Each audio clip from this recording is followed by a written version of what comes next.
Hey everyone, it's your friendly political junkie here, and today, we're diving into the big news from Pennsylvania's special elections. This is a significant moment in the political landscape, and there's a lot to unpack.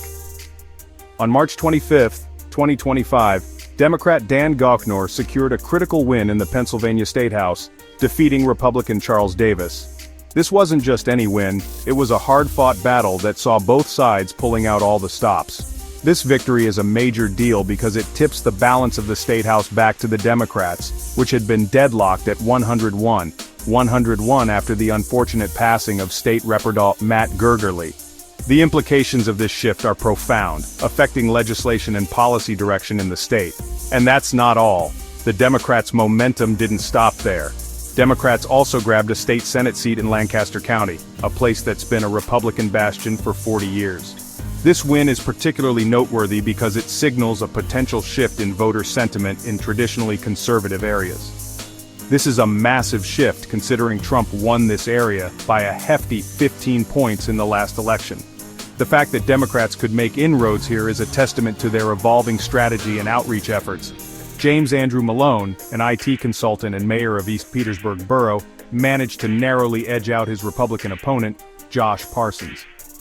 Malone's victory is a clear indication of changing political dynamics at the local level. Now, it's important to put this into perspective. These wins are not just isolated incidents but part of a broader trend. These wins mark the fifth straight special election victory for Democrats in 2025. This streak is building a narrative of Democratic resurgence, which could have far-reaching consequences. However, it's a bit of a mixed bag. While these local victories are promising, they don't necessarily reflect the national mood.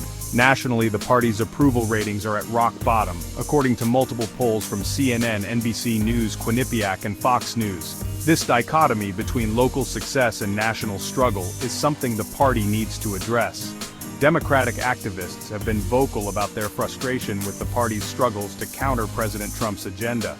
They argue that more needs to be done to present a unified and compelling alternative. But if you ask Alexandria Ocasio-Cortez, she's over the moon about these wins. She sees them as a validation of progressive policies and grassroots organizing. She's urging Democrats to keep their eyes on the prize in local elections. According to her, these local victories are the building blocks for larger national success. Similarly, Heather Williams from the Democratic Legislative Campaign Committee is calling this a sign of Democratic momentum. She believes that these wins are a clear indication that the party's message is resonating with voters. DNC Chair Ken Martin is framing these victories as a clear rebuke of Trump's policies.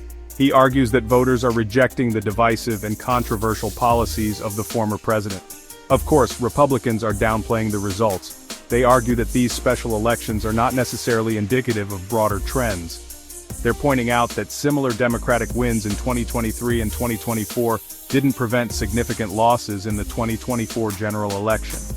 This perspective suggests that while special elections are important, they don't always predict future outcomes. They also argue that Democrats typically pour more resources into these special elections. The intense focus and funding can skew the results, making them less representative of general election conditions.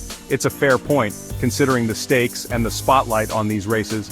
Special elections often attract disproportionate attention and resources. Now let's talk about the broader implications. These victories are not just about winning seats, they're about shaping the political narrative.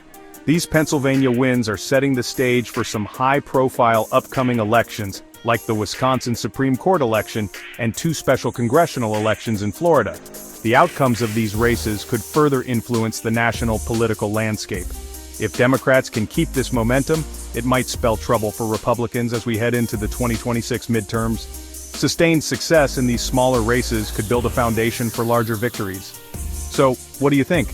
Are these special election wins a fluke, or are we seeing the beginning of a Democratic comeback? The political landscape is ever-changing, and your insights are valuable. Drop your thoughts in the comments below. Your engagement helps us understand the pulse of the electorate. And if you enjoyed this breakdown, don't forget to like, subscribe, and hit that notification bell so you never miss an update.